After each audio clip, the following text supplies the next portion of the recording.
Hai, saya Mata Suherman. Hari ini kembali ke sesi Q&A dan saya akan menjawab satu buah email yang sudah masuk ke dalam inbox saya.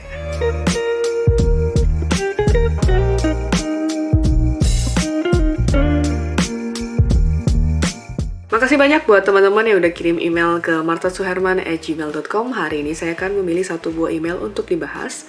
Dan email yang saya pilih adalah email dari Karman Maulana. Alamat emailnya adalah karmanmaulana1708@gmail.com. Di sini ada pertanyaannya, malam Kak Marta. Maaf ganggu waktunya, saya mau tanya gimana sih agar orang-orang tahu kalau saya udah sering ambil job untuk foto acara-acara resepsi. Terima kasih. Dan sebelum saya masuk ke pembahasan kali ini, saya akan mengucapkan terlebih dahulu makasih banyak buat teman-teman yang sudah subscribe channel ini dan selalu support dan selalu share dan pastinya selalu nonton dari awal sampai akhir. Dan buat teman-teman yang belum subscribe, silahkan di-subscribe sekarang karena saya mengupload 2 video tiap minggunya yang membahas mengenai seputar fotografi. Dan kemudian buat teman-teman yang mungkin ada pertanyaan apakah saya bisa diundang menjadi narasumber untuk kebutuhan kampus, perusahaan, ataupun komunitas, teman-teman bisa kontak ke nomor di bawah ini. Dan juga buat teman-teman yang menanyakan apakah saya ada jasa fotografi, videografi, dan juga social media management, bisa kontak ke nomor tersebut. Sebenarnya ini lumayan sering dapat pertanyaan kayak gini ya dari teman-teman yang kira-kira kayak saya tuh pengen punya kerjaan ini, saya tuh pengen mencoba menjajaki menjadi seorang fotografer profesional, ingin mendapatkan income dari profesi fotografer. Nah, tapi nggak tahu gimana caranya dan harus mulai dari mana. Nah, di sini sebenarnya di beberapa video saya sebelumnya saya sudah pernah membahas, tapi buat teman-teman yang mungkin belum pernah nonton, teman-teman bisa cek di link di bawah ini mengenai bagaimana cara kita untuk memulai dalam dunia fotografi.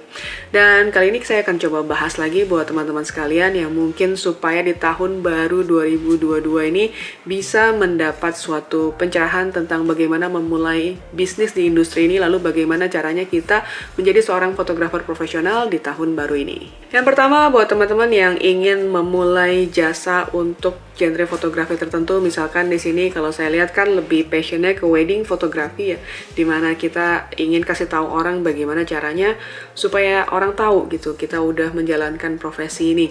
Dan di sini teman-teman sebenarnya bisa banget memanfaatkan yang namanya adalah social media.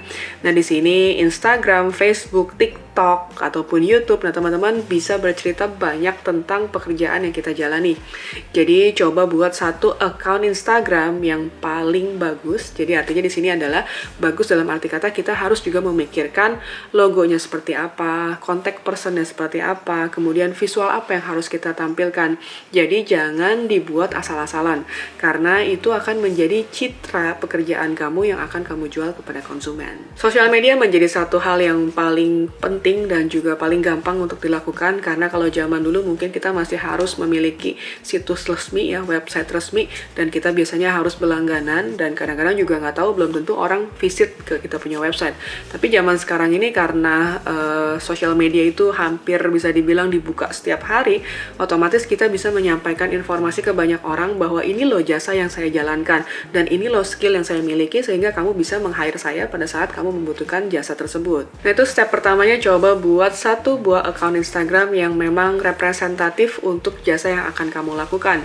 Dan kemudian di sini yang kedua adalah teman-teman harus juga memiliki harganya. Jadi kita harus menentukan harga kita itu seperti apa. Jadi teman-teman silahkan menyusun price list. Nah, price list ini teman-teman bisa dapatkan dengan melakukan costing pastinya. Jangan sampai jasa yang kita berikan itu kita jual secara rugi. Jadi kita harus pertimbangkan juga banyak sekali investasi-investasi di dalamnya. Dan buat teman-teman yang mungkin masih bingung bagaimana caranya menentukan pricing kita, teman-teman bisa cek di video saya di sebelumnya. Kemudian tips yang ketiga adalah kontennya itu harus kita buat sesuai dengan jasa yang ingin kita jual dan pekerjaan yang ingin kita dapatkan. Artinya kalau teman-teman di sini ingin mendapatkan foto-foto wedding, jasa kita sebagai fotografer wedding, tampilkan semua karya wedding kamu saja. Jangan kamu menampilkan karya-karya yang tidak ada hubungannya dengan wedding fotografi. Kemudian setelah itu juga teman-teman harus menentukan contact number. Jadi kalau mereka membutuhkan jasa kamu, kamu harus tahu nomor mana yang harus mereka hubungi. Apakah email ataupun WhatsApp number atau telepon number. Nah, teman-teman harus cantumkan di dalam Instagram tersebut. Kalau zaman dulu, saya sebagai fotografer dan juga desainer, dulu kita menyampaikan message tersebut itu dengan secara manual. Artinya saya juga harus melakukan printing, kemudian saya simpan di dalam tas saya, biasanya kemudian saya sebarkan kepada beberapa kenalan-kenalan saya, teman-teman saya, supaya mereka tahu apa yang saya jalankan. Tapi zaman sekarang ini semuanya bisa berbentuk secara digital. Jadi kalau tadi saya membahas dalam bentuk sosial media, nah teman-teman juga bisa menyiapkan satu link khusus, di mana link tersebut mungkin berbentuk file PDF, di mana kita akan menampilkan profil diri kita sendiri dan juga karya-karya yang kita akan tampilkan di sana. Jadi kadang-kadang kita nggak tahu kita akan ketemu siapa, lalu misalkan kita lagi hangout ke restoran, coffee shop, atau apa, lalu kita ngobrol dengan seseorang, oh ternyata dia kira-kira membutuhkan jasa yang kita jalani ini. Nah, dengan kamu memiliki file tersebut di dalam handphone kamu gampang banget buat kirim ke mereka, tinggal minta emailnya mereka, atau bahkan kamu bisa langsung airdrop kepada handphone mereka. Dan terakhir yang tidak kalah penting adalah sebaiknya kita juga tetap mengatur profesionalisme, karena di sini pada saat kita menentukan atau memutuskan kita akan menjadi seorang fotografer profesional untuk jasa yang kita perjualbelikan, teman-teman harus mengerti di sini kita akan memasukkan elemen klien di dalam foto kita. Artinya kepuasan pelanggan adalah nomor satu dan kita harus memperhatikan etika dan juga attitude kita pada saat kita menjalankan profesi tersebut. Dan juga tentunya kita juga harus menjalankan marketing secara offline, artinya kita juga perlu berkenalan, bertemu dengan orang face to face gitu, hadap-hadapan, dan kita bisa membagikan file tersebut. Karena pada saat kita menampilkan hanya di sosial media, mungkin kalau follower kita sedikit juga kan orang yang visit juga sedikit.